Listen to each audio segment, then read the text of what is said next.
जय श्री राम। अस कही गहे नरेश पद स्वामी हो कृपाल, मोहि लागी दुख सही प्रभु सज्जन दीन दयाल, लखन सिया रामचंद्र की जय। ऐसा कहकर राजा ने मुनि के चरण पकड़ लिए और कहा, हे स्वामी कृपा कीजिए, आप संत हैं, दीन दयालु हैं, तब हे प्रभु मेरे लिए इतना कष्ट अवश्य सहिए। जाने निपहि आपनी आधीना, बोला तापस कपट प्रवीणा, सत्य कहूँ भूपति सुन तो ही, जग नाहिन दुर्लभ कछु मोही। राजा को अपने अधीन जानकर कपट में प्रवीण तपस्वी बोला, हे राजन सुनो, मैं तुमसे सत्य कहता हूँ, जगत में मुझे कुछ भी दुर्लभ नहीं है। अवसि काज मैं करूँ तोरा, मन तन वचन भगत तय मोरा, जोग जुगति तब मंत्र प्रभाऊ, फलई तब जब करई दुराऊ। मैं तुम्हारा काम अवश्य करूँगा, क्योंकि तुम मन वाणी और शरीर तीनों से मेरे भक्त हो। पर योग युक्ति तप और मंत्र का प्रभाव तभी फलीभूत होता है जब वे छिपाकर किए जाएं। जो नरेश मैं करऊँ रसोई, तुम बरसों मुहि जान न कोई। अन्न सुजोई जोई भोजन करई, सोई सोई तब आय से अनुसरई। हे नरपति, मैं यदि रसोईया बनाऊं और तुम उसे परोसो और मुझे कोई न जानने पावे, तो उस अन्न को जो जो खाएगा सो सो तुम्हारा आज्ञाकारी बन जाएगा। पुनित के गृह जे वहीं जो तब बस होई भूप सुनु सो, जाहि उपाय रचहु निबेहु, संबत भरि संकल्प स करेहु। यही नहीं, उन भोजन करने वालों के घर में भी जो कोई भोजन करेगा, हे राजन सुनो, वह भी तुम्हारे अधीन हो जाएगा। हे राजन, जाकर यही उपाय करो और वर्ष भर भोजन कराने का संकल्प कर लेना। नित नूतन तुझ साहस सत बरऊं सहित परिवार, मैं तुम्हारे संकल्प लगी, दीन कर भी जीवनार, लखन सिया रामचंद्र की जय। नित्य नए 1,00,000 ब्राह्मणों को कुटुंबियों सहित निमंत्रण करना। मैं तुम्हारे संकल्प के काल अर्थात 1 वर्ष तक प्रतिदिन भोजन बना दिया करूँगा। अहीं विधि भूप कष्ट यति थोरे, हो वहीं सकल विप्र सत तोरे। करहीं विप्र हो मई मख सेवा, तहीं प्रसंग सा सहज ही वस देवा। हे राजन, इस प्रकार बहुत ही थोड़े परिश्रम से सब ब्राह्मण तुम्हारे वश में हो जाएंगे।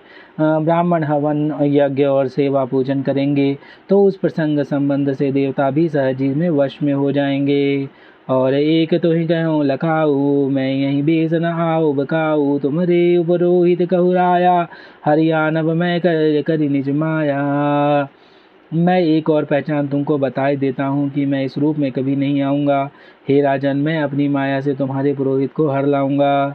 तब बलत ही करी आप समाना, राखऊँ बरस परवाना, मैं धरिता सुबेश सुनु राजा, सब विधि तोर सवारों काजा। तप के बल से उसे अपने समान बनाकर 1 वर्ष तक यहाँ रखूँगा। और हे राजन सुनो, मैं उसका रूप बनाकर सब प्रकार से तुम्हारा काम सिद्ध करूँगा। गैनिसी बहुत शयन सब कीजे, मोहि तो ही भूप भेंट दिन तीजे, मैं तब बलत ही तुरग समेता, पहुँचायहूँ सोवत ही निकेता। हे राजन, रात बहुत बीत गई, अब सो जाओ। आज से तीसरे दिन मुझसे तुम्हारी भेंट होगी। तब के बल से मैं घोड़े सहित तुमको सोते ही घर पहुंचा दूंगा। मैं आए सोई बेस धरी, पहचानूं तब मोही, जब एकांत बुलाई सब कथा सुनाऊं, तो ही लखन सिया रामचंद्र की जय। मैं वही पुरोहित का वेश धर कर आऊँगा। जब एकांत में तुमको बुलाकर सब कथा सुनाऊंगा, तब तुम मुझे पहचान लेना। सैन कीन निपि आय सुमानी, आसन जाई बैठी चले ज्ञानी, शमित भूप निद्राति आई, सोग मिसोभ सोचे अधिकाई। राजा ने आज्ञा मानकर शयन किया और वह कपट ज्ञानी आसन पर जा बैठा। राजा थका था, उसे खूब गहरी नींद आ गई, पर वह कपटी कैसे सोता, उसे तो बहुत चिंता हो रही थी। काल के तु निश्चर तहावा, जही सूकर होई निपहि बुलावा, परम मित्र तापस निपकेरा, जानहि सोवति कपट घनेरा। उसी समय वहाँ काल केतु राक्षस आया, जिसने सुअर बनकर राजा को भटकाया था। वह तपस्वी राजा का बड़ा मित्र था और खूब छल प्रपंच जानता था। तहीं के सत सुत अरुदस भाई, खले अति अजय देव दुखदाई, प्रथम भूप समर सब मारे, विप्रसंत सुर देख दुखारे। उसके 100 पुत्र और 10 भाई थे, जो बड़े ही दुष्ट, किसी से ना जीतने वाले और देवताओं को दुख देने वाले थे। ब्राह्मणों, संतों और देवताओं को दुखी देखकर राजा ने उन सबको पहले ही युद्ध में मार डाला था। तहीं खल पाचल भैरु सभारा, तापस निप मिली मंत्र विचारा। जहि रिपुछ सोई राचन उपाऊ, भावी बस न जान कछुराऊ। उस दुष्ट ने पिछला वैर याद करके तपस्वी राजा से मिलकर सलाह विचार षड्यंत्र किया और जिस प्रकार शत्रु का नाश हो वही उपाय रचा। भावी वश राजा प्रताप भानु कुछ भी ना समझ सका। रिपु तेजसी अकेले अपि लघु करि घने उनतासु, अजहु देत दुख रवि ससहि सिर अवशेष राहुल घनसिय रामचंद्र की जय।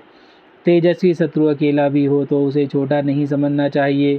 जिसका सिर मात्र बचा था वह राहु आज तक सूर्य चंद्रमा को दुख देता है। तापस निप निज सकहि निहारी, हर्ष मिलई उठी भयउ सुखारी। मित्र कहीं सब कथा सुनाई, जातु धान बोला सुख पाई।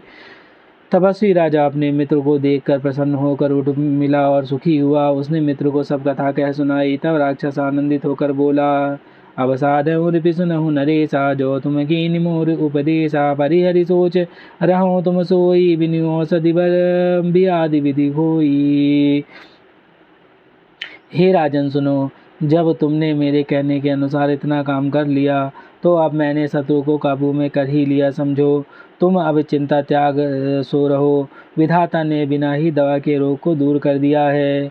कुल समेत रिपु मूल बहाई, चौथे दिवस मिलब मैं आई।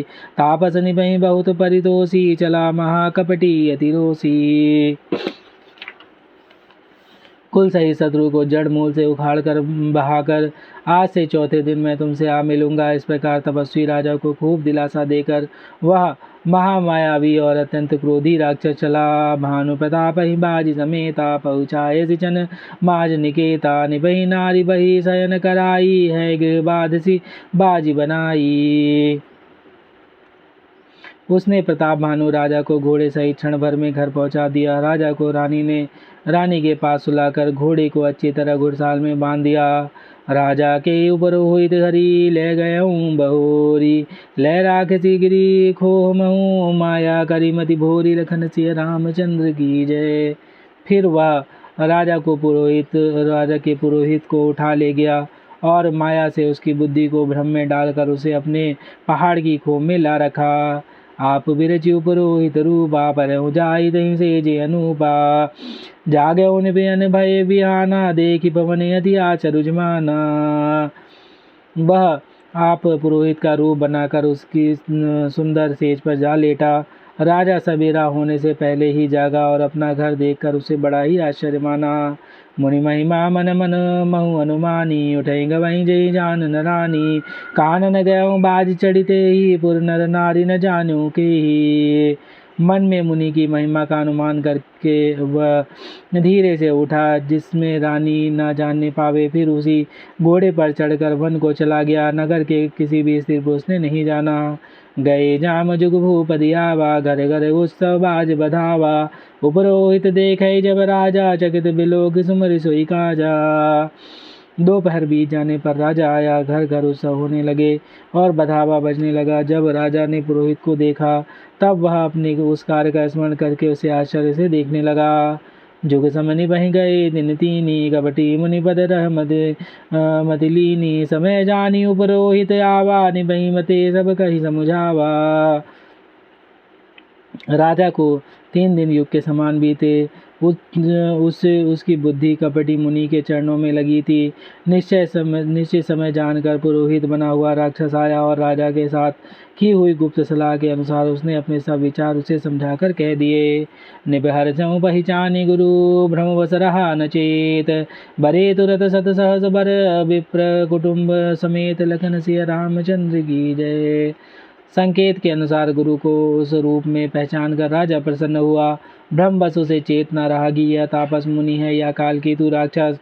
उसने तुरंत ही 1 लाख उत्तम ब्राह्मणों को कुटुंबियों सहित निमंत्रण दे दिया। उपरोहित जब नार बनाई, छरस चारि विधि जासि सुति गाई। माया में तहि कीनि रसोई, व्यंजन बहुगनि सकई न कोई। पुरोहितों ने 6 रस और 4 प्रकार के भोजन जैसे कि वेदों में वर्णन है बनाए उसने माया मई रसोई तैयार की और इतने व्यंजन बनाए जिन्हें कोई गिन नहीं सकता। विविध मिगहि करे अमिसे रागा, तहि महु विप्र मासु खलु साधा। भोजन कहु सब विप्र बुलाए, पद पखारी सादर बैठाए। अनेकों प्रकार के पशुओं का मांस पकाया और उसमें उस दुष्ट ने ब्राह्मणों का मांस मिला दिया।